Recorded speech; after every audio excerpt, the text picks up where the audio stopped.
ભોજન કરતી વખતે રોટલી ઓછી અને શાક વધુ ખાવું જોઈએ. બરેલી રોટલી ન ખાવી જોઈએ, તેનાથી ઘણું નુકસાન થાય છે. રાત્રે વધારે પાણી ન પીવું જોઈએ, કારણ કે તેનાથી પેટ ફૂલે છે. જો તમે ધૂમ્રપાન આદત છોડવા માંગતા હો તો વરિયાળીને ઘીમાં શેકીને તેનું સેવન કરો. કાચા દાડમ ન ખાવા જોઈએ, કારણ કે તેનાથી કિડનીમાં પથરી થઈ શકે છે. ભોજનના અડધો કલાક પહેલાં આદુને મીઠા સાથે ખાવાથી ભૂખ વધારે લાગે છે. ચામાં ખાંડને બદલે ગોળનો ઉપયોગ કરો. તેનાથી ચા વધુ હેલ્ધી બનશે અને સ્વાદ પણ વધશે. જો તમને ઊંઘ ન આવતી હોય તો તમારી આંખ પર હૂંફાળું દૂધ લગાવો. તેનાથી તમને સારી ઊંઘ આવશે. જો તમે માથાના દુખાવાથી પરેશાન છો તો લીમડાના પાનનો રસ કાઢીને તે રસને નાકમાં સૂંઘો. તેનાથી માથાનો દુખાવાના તરત જ રાહત મળશે. તાવની સ્થિતિમાં લીલી એલાયચીને પાણીમાં ઉકાળીને પીવી જોઈએ. જો તમારા દાંત વાંકા ચૂકા હોય તો તમારા દાંત પર ફુદીના ઘસો. ચા પીધા પછી ઠંડુ પાણી પીવાથી દાંત કાળા પડી જાય છે. શાકભાજીને લાંબા સમય સુધી તાજા રાખવા માટે આદુના નાના ટુકડા કરી તેમાં રાખો.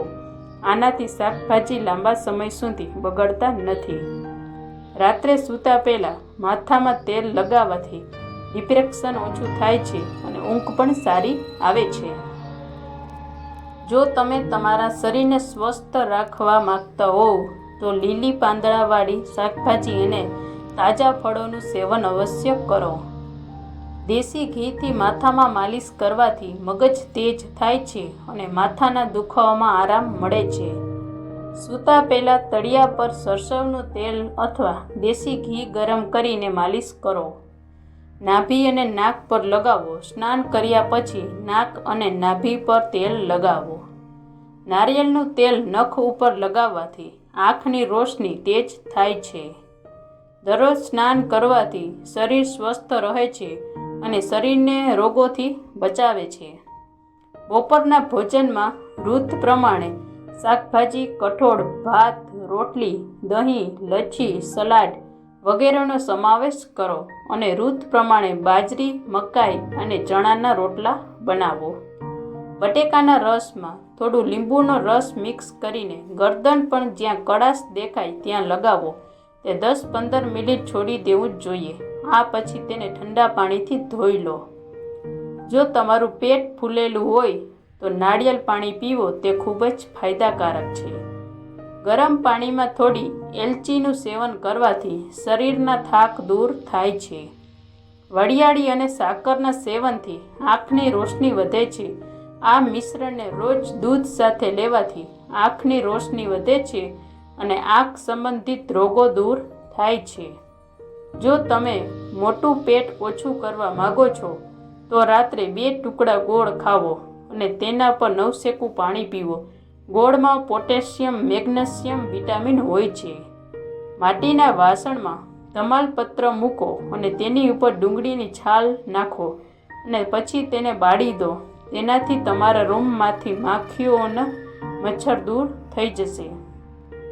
જો તમે થાક, તણાવ અથવા ચિંતા અનુભવતા હોવ તો રૂમમાં તમાલપત્ર સળગાવ દો. તેની સુગંધથી તમામ તણાવ દૂર થઈ જશે. જો શરદી અને ઉધરસને કારણે તમારું નાક બંધ થવા લાગે તો થોડી અજમાનું પીસીને તેના પાતળા કાપડમાં બાંધી લો અને થોડીવાર પછી તેને સૂંઘો. આનાથી નાક સાફ કરવામાં મદદ મળશે. જો તમને ભૂખ ઓછી લાગે તો 30 ગ્રામ લીલી ધાણાનો રસ પીવો અને થોડા દિવસમાં તમારી ભૂખ વધી જશે.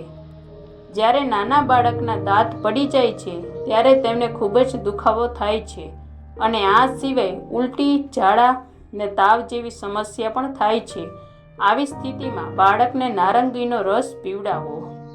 અડધો ગ્લાસ નવશેકા પાણીમાં 2 ચપટી હળદર મિક્સ કરીને કોગળા કરો. તેનાથી તમારા મોઢામાં ચાંદા મટી જશે. જો તમને ગેસના કારણે શરીરમાં ક્યાંય પણ દુખાવો થતો હોય તો 1 ગ્લાસ નવશેકું પાણી પીવો. તેનાથી દુખાવો મટી જશે. છાશમાં જીરું, કાળા મરી, ફુદીના પાવડર અને કાળું મીઠું ભેળવીને પીવાથી ખૂબ જ ફાયદા થાય છે અને પચવામાં પણ સરળતા રહે છે. જો તમને દૂધ પચતું નથી તો દૂધમાં વરિયાળી મિક્સ કરીને પીવો. ગાયનું દેશી ઘી સહેજ ગરમ કરીને ચાટવાથી શરીરનો દુખાવો અને સોજા મટે છે. જો તમારા દાંત તૂટી ગયા હોય તો તે જગ્યાએ ટમેટાનો રસ લગાવો. ચહેરા પર નાળિયેર તેલ લગાવવાથી ખીલ દૂર થાય છે અને મચ્છર પણ કરતા નથી. લીલા મરચાં ખાવાથી આંખની નજર તેજ થાય છે તેમજ જમતી વખતે લીલા મરચાંનું સેવન કરી શકો છો. ચા પીધા પછી ઠંડુ પાણી પીવાથી દાંત ખરાબ થઈ જાય છે અને કાળા પડી જાય છે. જો તમને તાવ આવ્યો હોય તો પગના તળિયા પર ડુંગળી ઘસવાથી આરામ મળશે. બાળકોને ઠંડીના દિવસમાં તલના તેલથી માલિશ કરવાથી તેમના હાડકાં મજબૂત થાય છે અને તેમને ઠંડી લાગવાથી બચાવે છે. ગાયનું ઘી હોઠ પર લગાવવાથી હોઠ કોમળ રહે છે. જો તમારા વાળમાં વધુ પડતો ખોડો હોય તો દહીંમાં લીંબુ ઉમેરીને સવારે માથામાં લગાવો. તેનાથી તમારા માથામાંથી ખોડો દૂર થઈ જશે. ખજૂરને ગરમ પાણી સાથે લેવાથી ઉધરસમાં રાહત મળે છે. 8 વાગ્યા પહેલાં રાત્રિનું ભોજન કરો. ખૂબ જ હળવો ખોરાક લો. રાત્રે સૂતા પહેલાં ગરમ કે હુંફાળું દૂધ ન પીવો. દૂધમાં થોડી દેશી ઘી ઉમેરીને પીવાથી ફાયદા થાય છે. તમે દૂધની સાથે ઈસબગુલ પાવડર વગેરે પણ લઈ શકો છો. દરરોજ હિંગનું સેવન કરવું ખૂબ જ ફાયદાકારક છે. 1 ગ્લાસ પાણીમાં 1 ચપટી હિંગ ભેળવીને પીવાથી શરીરમાં રક્ત પરિભ્રમણ સુધરે છે.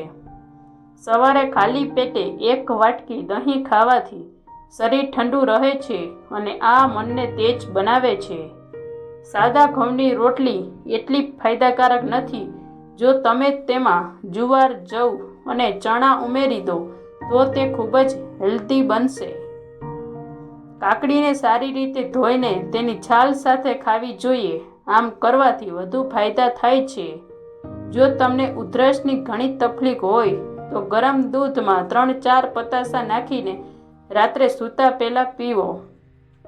દાંત સાફ કરવા માટે ચૂલાની રાખમાં થોડું મીઠું ભેળવીને દાંતમાં ઘસો. તેનાથી તમારા દાંત ચમકદાર બનશે. સવારે ખાલી પેટે બાફેલા ચણા ખાવાથી તમારી યાદશક્તિ ક્યારેય નબળી નહીં પડે.